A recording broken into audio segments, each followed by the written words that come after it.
अगर आपकी जिंदगी में दुख है, अगर बार बार असफलता मिल रही है, अगर आपको समझ नहीं आ रहा कि सही क्या है और गलत क्या, तो आज जो आप सुनने वाले हैं वो आपकी जिंदगी बदल सकता है। और इस वीडियो को गलती से भी स्किप मत करना, क्योंकि हो सकता है आप वही ज्ञान खो दें जो आपके जीवन की सबसे बड़ी समस्याओं का समाधान बन सकता था। क्योंकि हम लेकर आए हैं भगवद गीता के पूरे 18 अध्यायों की एक ऐसी श्रृंखला जहां आपको मिलेगा जीवन का हर सवाल, हर समस्या और हर दर्द का समाधान। और ये वीडियो इस श्रृंखला का दूसरा अध्याय है, सांख्य योग। अगर आपने अभी तक पहला अध्याय नहीं सुना तो मैंने डिस्क्रिप्शन में लिंक दे रखी है, उसे जरूर सुने। यही वो पल है जहां एक महान योद्धा अर्जुन भी टूट जाता है। उसे कुछ समझ नहीं आता कि क्या सही है और क्या गलत। और सच कहूं, आज हम सब कहीं ना कहीं उसी स्थिति में हैं।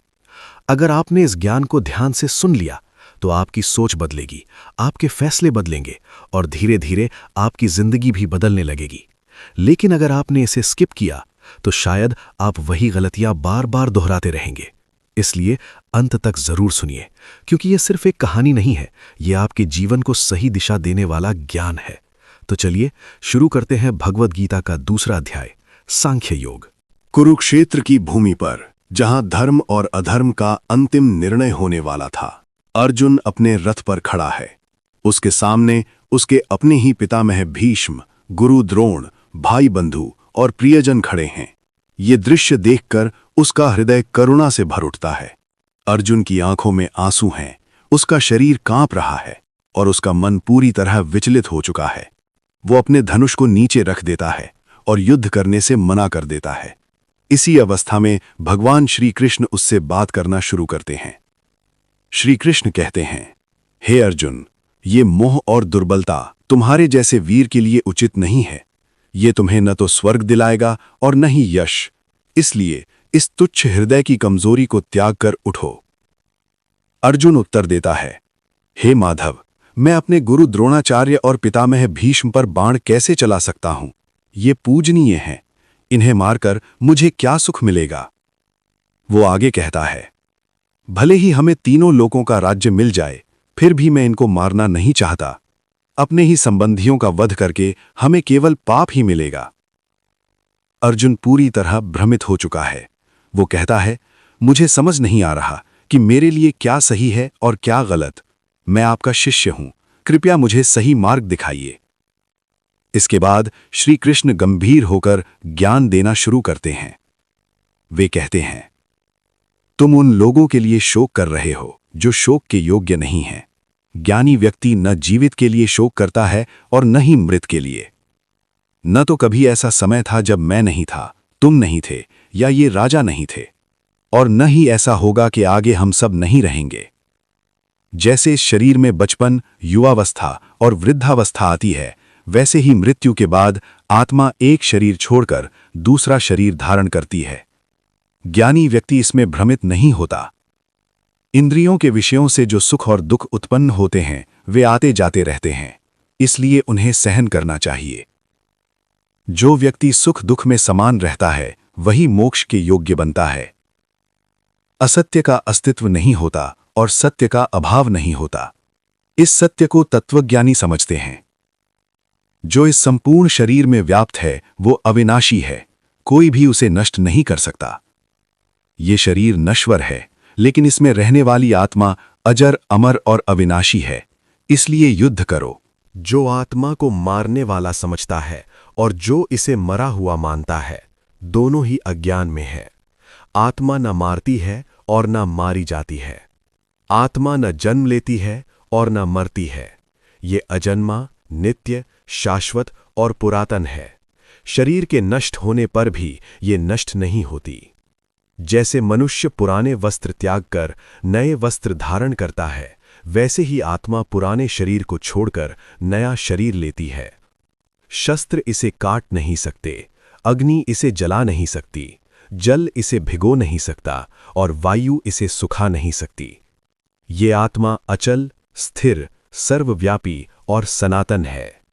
यदि तुम इसे जन्म लेने वाला और मरने वाला भी मानो, तब भी शोक करना उचित नहीं है, क्योंकि जिसका जन्म हुआ है उसकी मृत्यु निश्चित है और मृत्यु के बाद पुनः जन्म भी निश्चित है।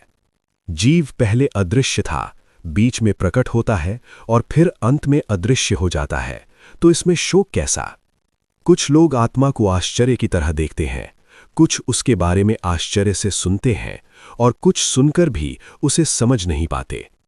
हे अर्जुन, ये आत्मा सभी के शरीर में स्थित है और इसे कोई मार नहीं सकता, इसलिए तुम्हें शोक नहीं करना चाहिए। अब अपने क्षत्रिय धर्म के अनुसार भी सोचो। तुम्हारे लिए धर्म युद्ध से बढ़कर कुछ नहीं है। ऐसा युद्ध भाग्यशाली क्षत्रियों को ही मिलता है। यदि तुम इस अवसर को छोड़ते हो तो तुम अपने धर्म और यश दोनों को खो दोगे। लोग तुम्हारी निंदा करेंगे और एक सम्मानित व्यक्ति के लिए अपमान मृत्यु से भी अधिक दुखद होता है। यदि तुम युद्ध में मारे गए तो स्वर्ग जाओगे और यदि जीते तो पृथ्वी का सुख भोगोगे। इसलिए उठो और युद्ध करो। सुख दुख, लाभ हानि और जय पराजय को समान मानकर युद्ध करो, इससे तुम्हें पाप नहीं लगेगा। हे अर्जुन, अब तक मैंने तुम्हें आत्मा का ज्ञान दिया जिसे सांख्य योग कहा जाता है। अब तुम कर्म योग को ध्यान से सुनो, जिसे जानकर तुम कर्म के बंधन से मुक्त हो जाओगे। इस मार्ग में किया गया थोड़ा सा भी प्रयास व्यर्थ नहीं जाता और ना ही इसका कोई हानि होती है। इस मार्ग पर चलने वाला व्यक्ति जन्म मृत्यु के बड़े भय से भी बच जाता है। इस मार्ग पर चलने वाले लोगों की बुद्धि एकाग्र और स्थिर होती है, लेकिन जो लोग भोग और सुखों में आसक्त होते हैं, उनकी बुद्धि अनेक दिशाओं में बटी रहती है। भले ही इंद्रियां विषयों से दूर हो जाएं, लेकिन उनका स्वाद मन में बना रहता है।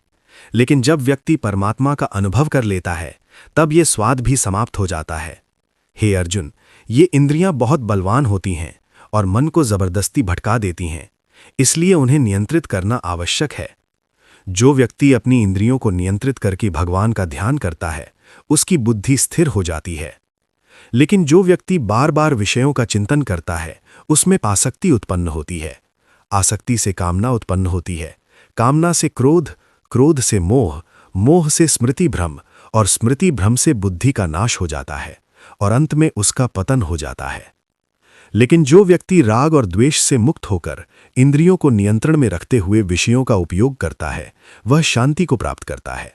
शांति प्राप्त होने पर उसके सभी दुख समाप्त हो जाते हैं और उसकी बुद्धि स्थिर हो जाती है।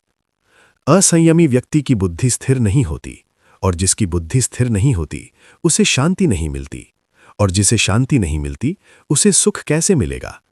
जैसे तेज हवा पानी में चल रही नाव को बहा ले जाती है, वैसे ही चंचल इंद्रियां मन को भटका देती हैं।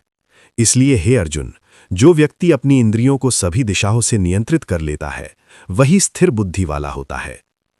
अब भगवान श्री कृष्ण स्थित प्रज्ञ पुरुष यानी स्थिर बुद्धि वाले ज्ञानी व्यक्ति के लक्षणों का विस्तार से वर्णन करते हैं। वे कहते हैं, हे अर्जुन, जब मनुष्य अपने मन की सभी इच्छाओं को पूरी तरह त्याग देता है और आत्मा में ही संतुष्ट रहता है, तब उसे स्थित प्रज्ञ कहा जाता है। ऐसा व्यक्ति बाहरी सुखों पर निर्भर नहीं रहता, उसका आनंद भीतर से आता है, इसलिए वह परिस्थितियों से प्रभावित नहीं होता। जो व्यक्ति दुख आने पर विचलित नहीं होता और सुख मिलने पर उसमें आसक्त नहीं होता, जो राग, भय और क्रोध से मुक्त हो जाता है, वही सच्चा ज्ञानी है।